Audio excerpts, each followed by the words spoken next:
কি দিয়ে খাবি ঠিক করতে পারছিস না? আজকে তো ভাতও করেছো বা কচুরিও করেছো, হ্যাঁ কোনটা করলাম। দিয়ে খাবো সেটাই ঠিক করছে। কড়াইশুঁটি, এখন কড়াইশুঁটির দিনে একটু কড়াইশুঁটি কচুরি করবো না বলতো?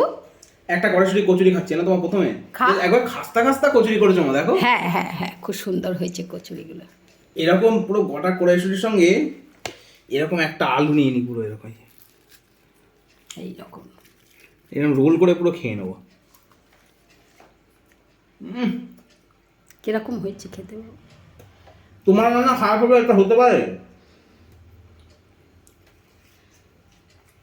খুব ভালো হয়েছে কড়াইশুঁটি কচুরি, আমি একটা খেয়ে দেখেছি, এত সুন্দর হয়েছে। আর আজকে রান্না করেছি আমি বন্ধুরা এই রকম বেতো শাক করেছি, বেগুন দিয়ে বেতো শাক ভেজেছি, আর করেছি পাঙ্গাস মাছ, কিন্তু আজকে রসুন পেঁয়াজ রসুন ছাড়া বন্ধুরা, জিরে ধনে বেটে আমি এই রকম পাঙ্গাস মাছ রান্না করেছি। বন্ধুরা মাছের পেটির পিসটা দেখাও, এই দেখো। থাকুক না, অসুবিধে নেই, তুলে দেখাতে হবে এমন কোনো নেই।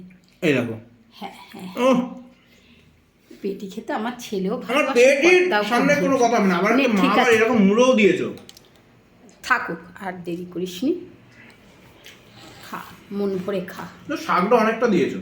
শাকটা ভালোবাসিস তো তুই, তুই তো এই শাক ভালোবাসিস কি? ভালোবাসি, কচুরি রয়েছে, নে মাছের না, মুড়ো এত রয়েছে। বক বক না করে খা না, তুই তো বেতো শাক খুব ভালোবাসিস, বেগুন দিয়ে বেতো শাক খেতে তুই খুব ভালোবাসিস তো।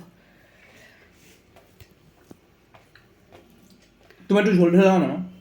দেবক্ষণি খা আমি শাক দিয়ে।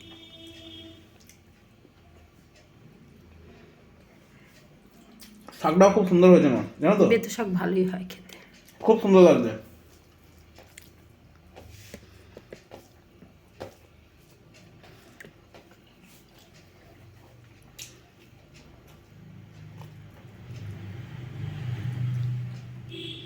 এক্ষুনি মাছটা ঢালতে যাচ্ছিস কেন তুই? ঝোলটা নিয়ে নেবো। তুই ঝোলটা নিয়ে নাও আগে, শাক দিয়ে খেয়ে নে না, শাক দিয়ে খেয়ে নে।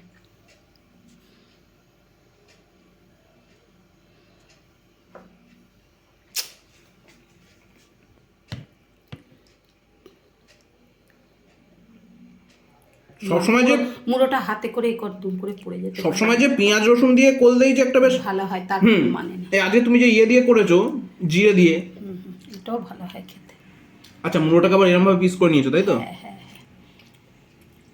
ঠিক আছে, একদম ওকে আছে পুরো। একদম ওকে আছে, ছেলে বলছে।